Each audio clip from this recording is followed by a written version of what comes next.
नमस्कार मेरे प्यारे साथियों, आपका फिर से स्वागत है आपके अपने YouTube चैनल KRS क्लासेज में। तो आइए दोस्तों, आज स्टार्ट करते हैं 10th क्लास का मैथ, जिसमें हम पढ़ने वाले हैं आज chapter number first, real number. तो वीडियो को बिल्कुल स्किप ना कीजिएगा, पूरे चैप्टर को बड़े बेसिक से करवाया जाएगा।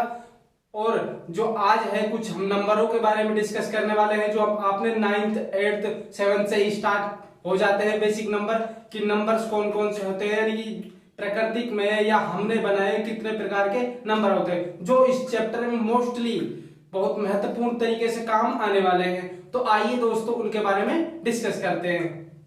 तो देखो, पहला जो नंबर है वो क्या होता है?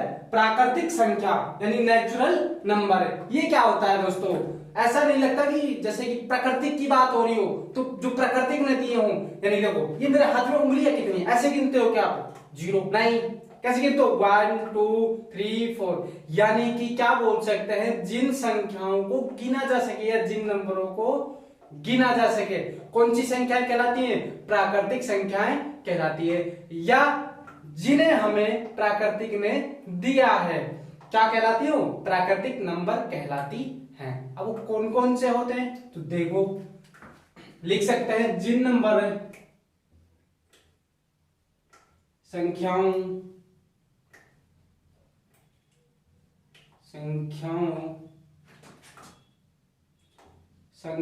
को हम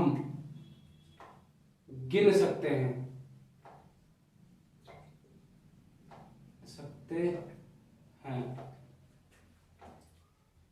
प्राकृत संख्या कहलाती हैं। कौन सी संख्याएं कहलाती हैं? प्राकृतिक संख्याएं कहलाती हैं। जैसे कि देखो, मार्कर हो गया, 5 मार्कर 10 मार्कर ले लिया, हम गिन सकते हैं ना, 1 2 3 4 5। बात समझ आई आपको? प्राकृतिक संख्या कौन सी होती है? तो इनको n से प्रदर्शित करते हैं। किन से प्रदर्शित करते हैं भाई? n से। प्राकृतिक संख्या को किससे प्रदर्शित करते हैं? n से। और इनका समुच्चय समूह क्या हो?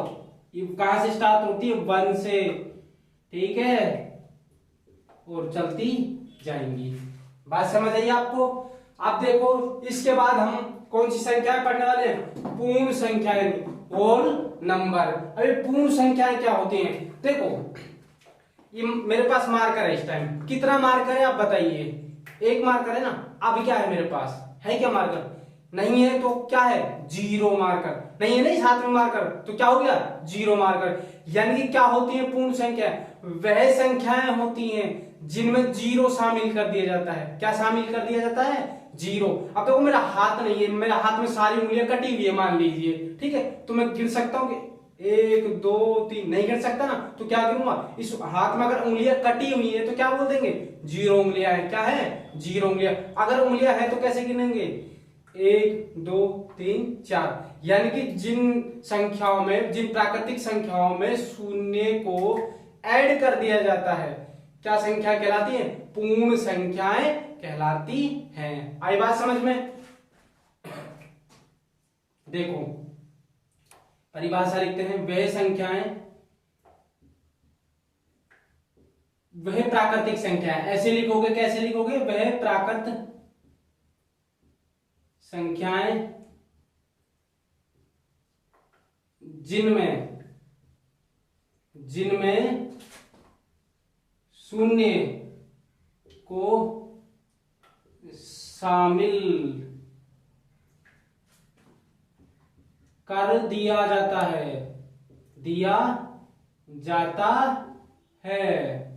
तो देखो कैसे शामिल करेंगे, और इसको रिप्रेजेंट किस तरीके से करेंगे? किससे करेंगे? W से। किससे करेंगे? W से, होल नंबर, ठीक है। और देखो कहां से स्टार्ट होंगे? 0 1 2 3। यानी देखो हमने किसमें ऐड कर दिया है? प्राकृतिक संख्या कहां से? 1 से चालू थी, और हमने इसमें क्या ऐड कर दिया? 0 ऐड कर दिया। तो कौन सी संख्या बन गई है? पूर्ण संख्याएं बन जाती हैं। बात समझ आई आपको? एक बार इनको उतार लीजिए, इनको मैं मिटा देता हूं, फिर आगे चलते हैं हम। तो देखो, अब पढ़ने वाले हैं हम पूर्णांक संख्याएं। कौन संख्या है? पूर्णांक संख्या है, इंटीजर्स नंबर। देखो पूर्णांक संख्या क्या होती है, पूर्णांक संख्याएं। यहां देखो पूर्णांक संख्याएं क्या पढ़ने वाले हैं भाई हम? पूर्णांक संख्याएं, इंटीजर्स नंबर, जिन्हें प्रदर्शित जेड से किया जाता है। किससे किया जाता है भाई? जेड से प्रदर्शित किया जाता है। देखो हमने प्राकृतिक संख्याएं पढ़ ली, पूर्ण संख्याएं पढ़ ली, अब क्या पढ़ रहे हैं? पूर्णांक संख्या। अब पूर्णांक संख्या होती क्या है देखो दोस्तों, तो देखो पूर्णांक संख्या क्या होती हैं? वह संख्याएं, वह प्राकृतिक संख्या है, पूर्ण संख्या है, क्योंकि देखो प्राकृतिक संख्या पढ़ी उसके बाद क्या पढ़ा? पूर्ण संख्या। वह प्राकृतिक और पूर्ण संख्याएं जिनमें ऋणात्मक संख्याओं को और ऐड कर दिया जाता है, कौन सी संख्या कहलाती है? पूर्णांक संख्याएं कहलाती हैं। तो देखो दोस्तों, जीरो के बाद क्या आता है? 1 2 3 4 और आगे तक चलेंगे, ठीक है। अब देखो ये संख्या जो थी क्या थी? यहां से यहां तक थी प्राकृतिक संख्या, और जीरो ऐड कर दे तो कौन संख्या बढ़ेगी? पूर्ण संख्या बढ़ेगी। अब पूर्ण संख्याओं में क्या ऐड कर दिया जाता है? माइनस की संख्या ऐड कर दी जाती है, तो क्या बढ़ जाता है? पूर्णांक संख्याएं बन जाती हैं। जैसे कि देखो जीरो से पहले क्या आएगा? -1, और इससे पहले क्या आएगा? -2, और इससे पहले क्या आएगा? -3। तो इसी तरीके से नंबर क्या होते चले जाएंगे? घटते चले जाएंगे। यानी कि माइनस की संख्याएं ऐड कर दी जाए तो क्या हो जाएगा? पूर्णांक संख्याएं बन जाएंगे। पूर्ण संख्याओं में अगर माइनस की संख्याएं ऐड कर दी जाती है, जोड़ दी जाती हैं, तो कौन सी संख्या बन जाएंगी? पूर्णांक संख्याएं बन जाएंगी।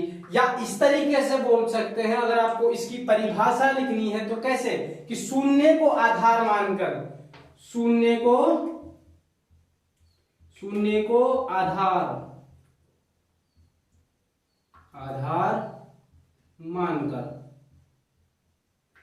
मानकर ये देखो, ये बी लिख लो यहां पर, अगर पता नहीं लगे, और इसको डी लिख लो। तो देखो ये क्या बन रहा है? इस हाथ से हमारे से बी बन रहा है, बोर्ड की तरफ मुड़ेगा। ये क्या बन रहा है? बी। ये बाईं तरफ होती है। कौन सी तरफ होती है? बाईं। यानी उल्टा हाथ होता है, वो क्या होता है? बायां हाथ होता है, और दायां,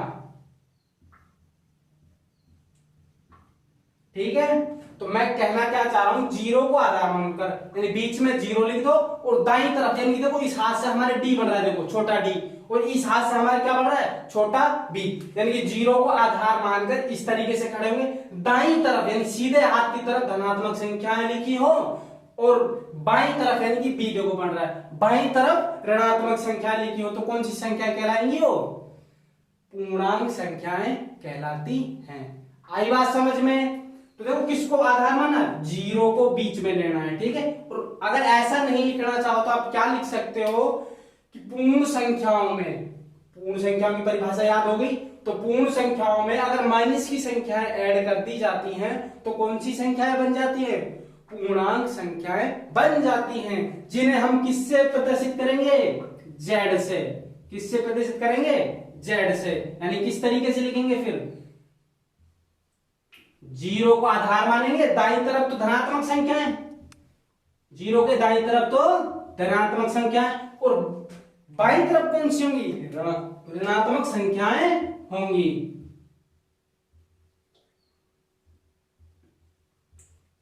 बात क्लियर हुई आपको?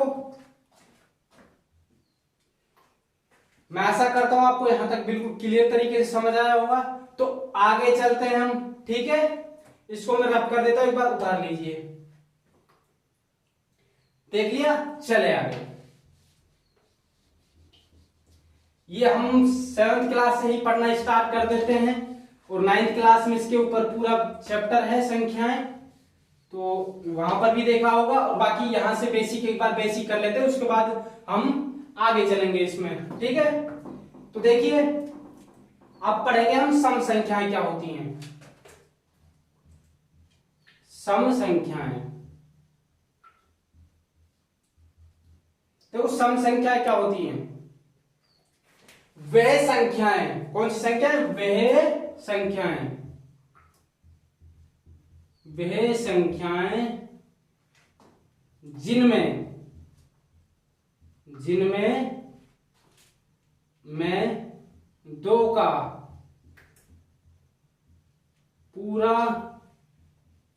पूरा भाग चला जाए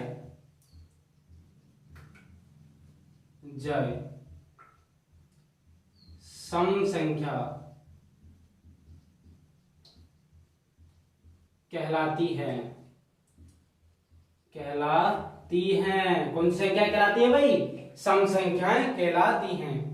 कहने का मतलब क्या है? वह संख्याएं जिनमें 2 का पूरा भाग चला जाता है, यानी 2 से पूरी तरीके से कट जाती है, तो कौन सी संख्याएं कहलाएंगी? वो सम संख्याएं कहलाती है।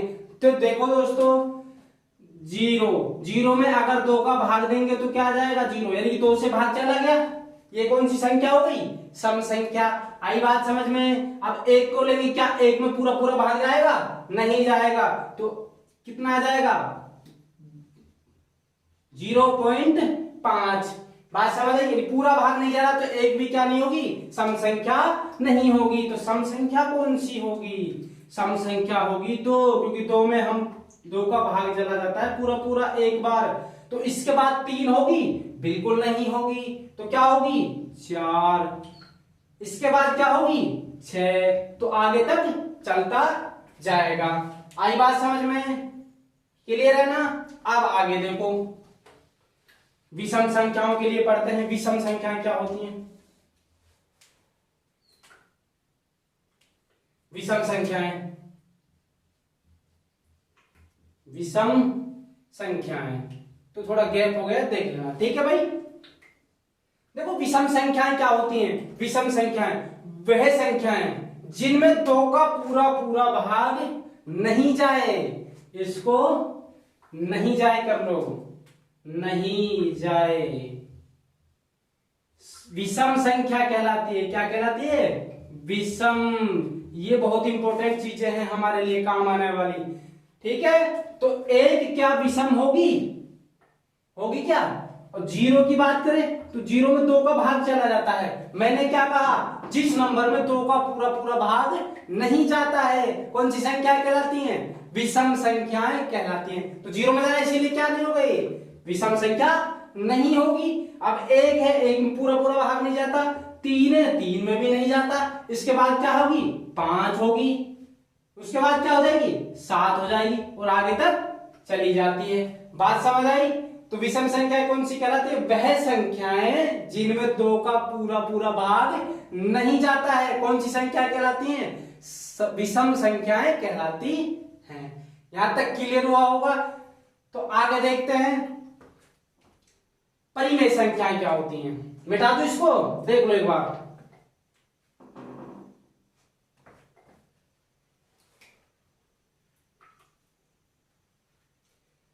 तो आगे चलते हैं। देखो,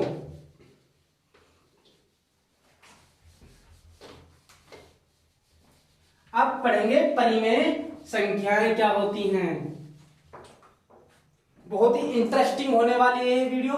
तो देखिए, परिमेय संख्याएं क्या होती हैं।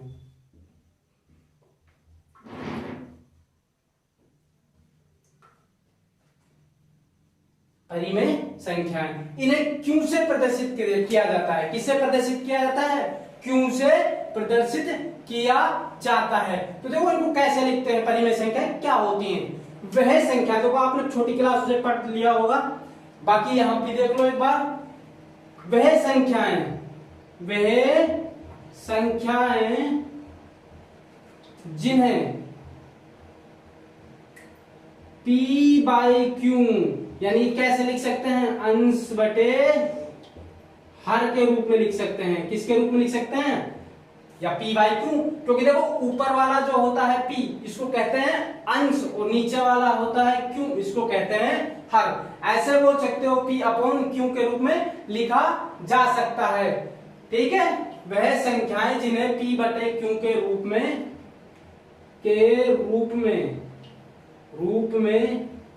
लिखा जा सकता है।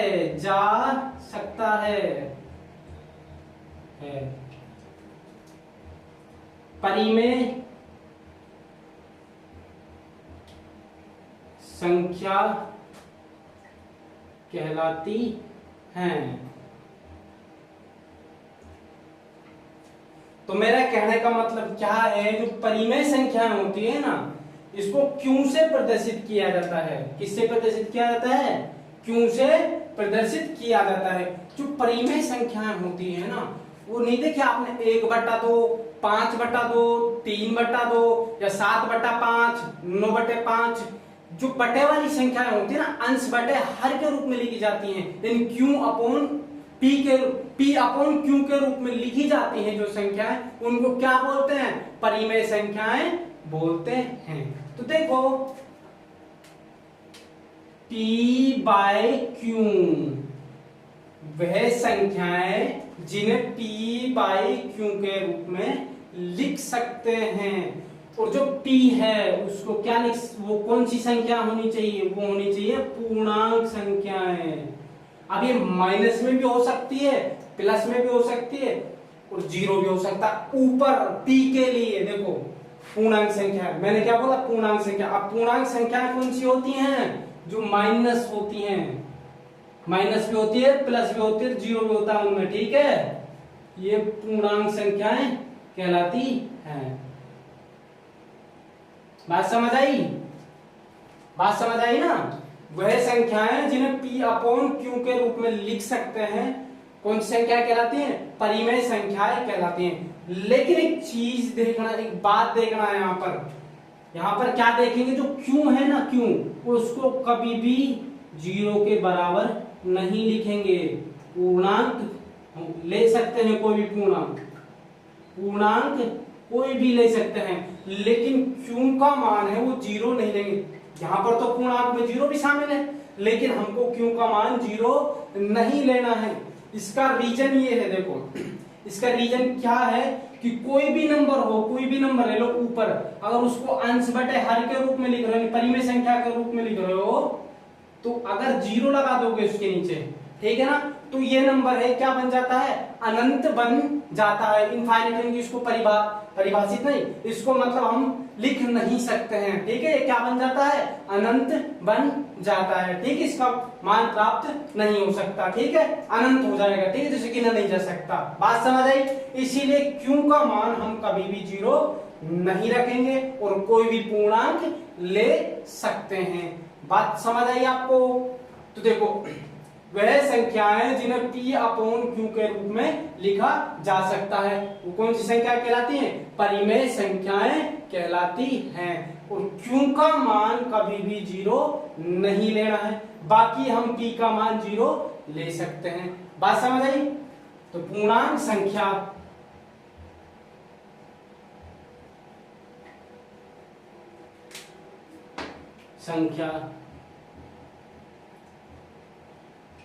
ये डिफरेंस देखना। अब ये मत सोचना कि पूर्णांक संख्याओं में तो जीरो भी आता है, जीरो ले सकते हैं, नीचे नहीं लेना है, क्योंकि उसको हम वो क्या बन जाता है? वो अनंत बन जाता है। इसीलिए ऊपर P की जगह कोई भी ले सकते हो, जीरो माइनस कुछ भी, ठीक है, और नीचे भी जीरो नहीं लेना है, बाकी कोई भी नंबर ले सकते हो। जैसे कि देखो Q बराबर 1/2, 3/2, 5/9, कुछ भी, ठीक है, और 0.5 ले सकते हो, ठीक है। अब क्यों? अब मैं बोल रहा हूं ये दशमलव संख्याएं भी ले सकते हैं, लेकिन दशमलव संख्याएं क्यों ले सकते हैं? देखो, और मैं बोल रहा हूं 2 भी ले सकते हो, मैं बोल रहा हूं 5 भी ले सकते हो, 1 भी ले सकते हो। अब आप बोलोगे कि सर इनको P अपॉन Q के रूप में कैसे लिख सकते हैं? अरे भाई लिख सकते हैं, देखो कैसे। जैसे कि मैंने बोला 2.2, तो 2 के नीचे हम 1 लगा दें तो ये क्या बन जाएगा? अंश। क्या बन जाएगा? अंश। और नीचे वाला क्या बन जाएगा? हर नहीं बन जाएगा क्या? अब वही तो है, P अपॉन Q के रूप में लिख दो, बात खत्म, ठीक है। अब दशमलव की संख्याओं को P अपॉन Q के रूप में कैसे लिख सकते हैं? देखो कैसे।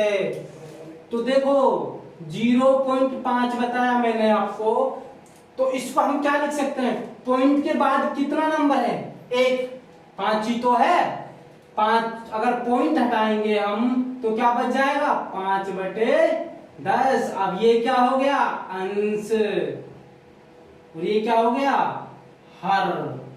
अब तो होगी ये परिमेय संख्या, होगी नहीं होगी, तो बात समझ आई आपको। और देखो जो 22/7 होता है वो भी परिमेय संख्या होती है, क्या होती है, परिमेय संख्या होती है, ठीक है। तो एक बार उतार लीजिए इसको, ठीक है, तो उतार लिया होगा, देखते हैं आगे चलते हैं।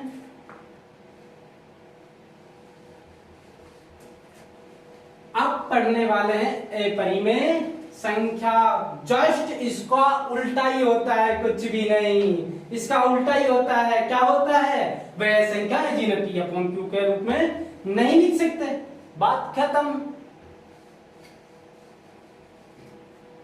तो कौन सी संख्या पढ़ेंगे हम, ए परिमेय संख्याएं, कौन सी संख्या पढ़ेंगे अब, ए परिमेय,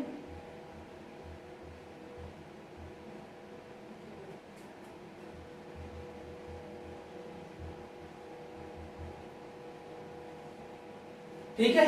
तो देखो वह संख्याएं जिन्हें, अब परिमेय संख्याओं की परिभाषा याद है कि परिमेय संख्याएं किन को बोलते हैं, तो ये तो बिल्कुल सिंपल है, इसका उसका परिमेय संख्या वो उल्टा ही तो है ये।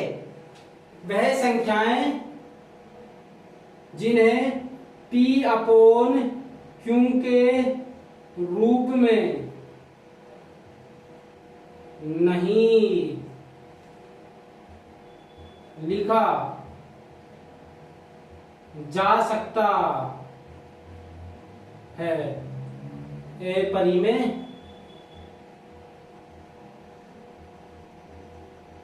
संख्या कहलाती है। क्या कहलाती है, ए परिमेय संख्या कहलाती है। अब देखो चीज, देखो यहां पर क्या देखोगे, इसको Q कॉम्प्लीमेंट, यानी ऊपर Q के C लगा दिया, Q कॉम्प्लीमेंट बोलते हैं इसको, तो कौन सी संख्याएं बन जाएंगी, ए परिमेय संख्याएं बन जाएंगी। तो देखो मैंने क्या कहा, वह संख्याएं जिन्हें P/Q के रूप में नहीं लिखा जा सकता। अब नहीं लिखा जा सकता वो संख्या कौन कौन सी होती है, यानी किसके रूप में नहीं लिख सकते, अंश बटे हर के रूप में नहीं लिख सकते। परिमेय संख्याएं थी उनको किसके रूप में लिख सकते थे, P/Q के रूप में लिख सकते थे, लेकिन अपरिमेय संख्याएं होती है उनको P/Q के रूप में नहीं लिख सकते, P/Q के रूप में नहीं लिख सकते, नहीं लिख सकना क्या कहलाता है, अपरिमेय संख्याएं अब कहलाती है। तो कौन कौन सी संख्याएं होती हैं, देखो कौन कौन सी संख्याएं होती हैं, Q कॉम्प्लीमेंट, जैसे कि देखो अंडर रूट वाली संख्याएं, √3, √2, √5, जो अंडर रूट वाली संख्या, आप बोलोगे सर जी अंडर रूट में तो 2 भी आता है, सॉरी 4 भी आता है, क्या 4 भी परिमेय संख्या है, नहीं, ये एक परिमेय संख्या है। देखो किस तरीके, जिसका रूट ज्ञात किया जा सकता है। अगर रूट के अंदर इसको हम इस तरीके से लिख सकते हैं, 2 × 2 4, तो रूट के अंदर 2 टुकड़े होते हैं सेम, तो उनमें से एक टुकड़ा बाहर, यानी क्या आ जाएगा 2, तो 2 तो परिमेय संख्या होती है, क्यों, 1 लगा दो, बात समझ आई ना, ठीक है, बात समझ आई। दूसरी बात मैंने बोला था 22/7, क्या 22/7 परिमेय संख्या होती है, लेकिन 22/7 को पाई भी बोलते हैं, क्या बोलते हैं, पाई, लेकिन पाई परिमेय संख्या, सॉरी अपरिमेय संख्या होती है, परिमेय संख्या नहीं होती है। मैंने पहले भी आपको क्या था बताया था।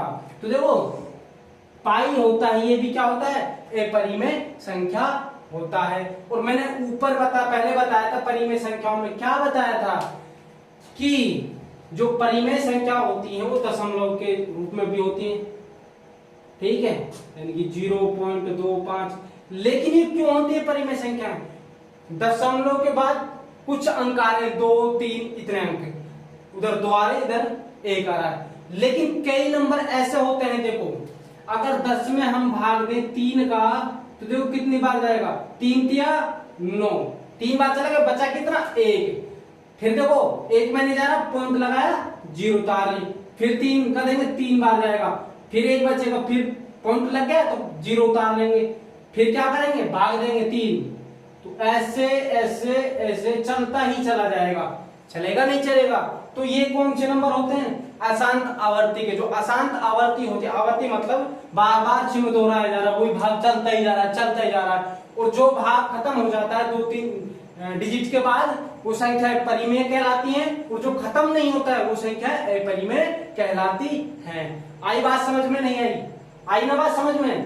तो देखो जैसे कि चलती चली जाएंगी 2.4, 4, 5, 5, 7, 8 डॉट आगे तक चल रही है।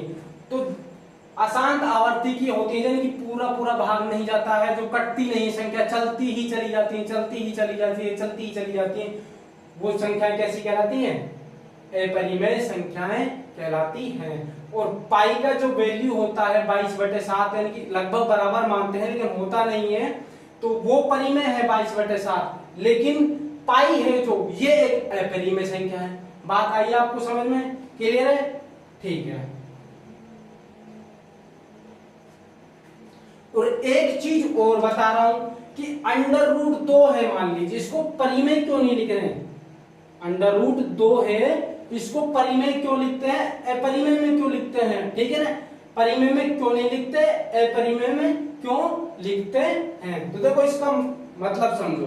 देखो जो इसका मान आता है √2 का 1.141 इस तरीके से, और आगे भी चलता चला जाता है। तो मैंने क्या कहा था, परिमेय संख्याओं P/Q के रूप में जो संख्या लिख सकते हैं उनको परिमेय संख्या कहते हैं। यही बोला था ना? बोला था नहीं बोला था? लेकिन एक चीज देखो यहाँ पर, ये एक तो अशांत आवर्ती है, ठीक है। दूसरी बात देखो, ये जो ऊपर वाला नंबर मैंने लिखवाया था परिमेय संख्याओं में कि पूर्णांक होने चाहिए। पूर्णांक कैसे नंबर होने चाहिए?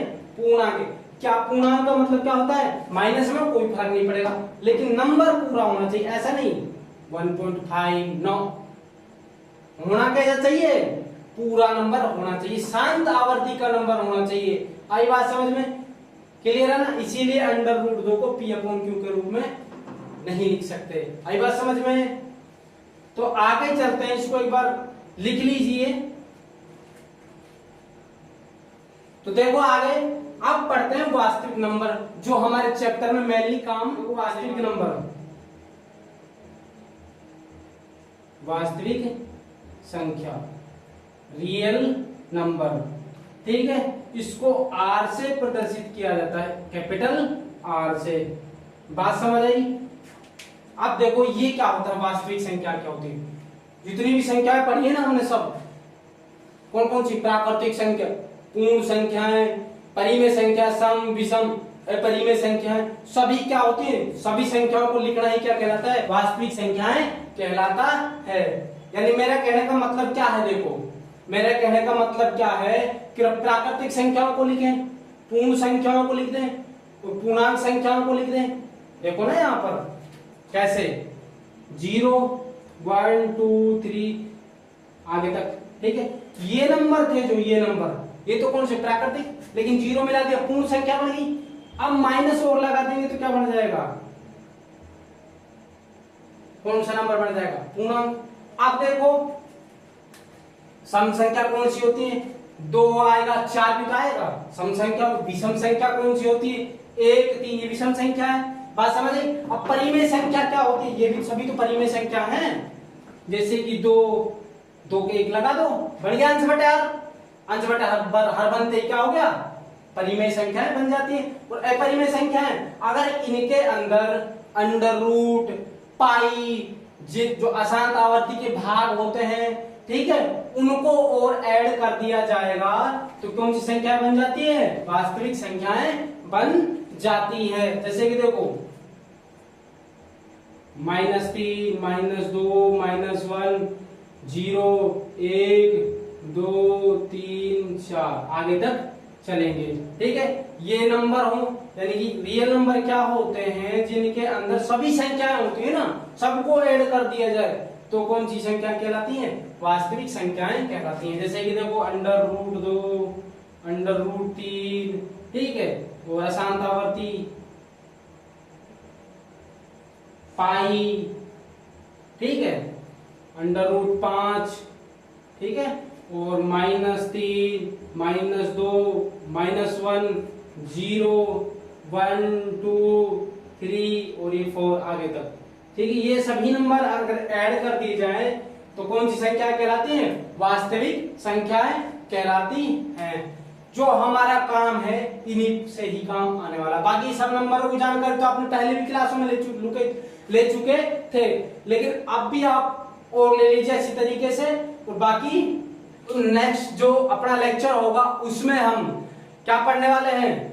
यूक्लिड विभाजन प्रमेयिका क्या होती है, यूक्लिड विभाजन प्रमेयिका या एल्गोरिथम से हम कि एससीओ वगैरह किस तरीके से निकालते हैं, ठीक है, वो चीज सीखने वाले हैं। तो आशा करता हूं ये वीडियो आपको पसंद आई होगी। इस वीडियो को ज्यादा से ज्यादा लाइक कीजिए, शेयर कीजिए और अपने चैनल को सब्सक्राइब कीजिए। तो मिलते हैं नेक्स्ट लेक्चर में।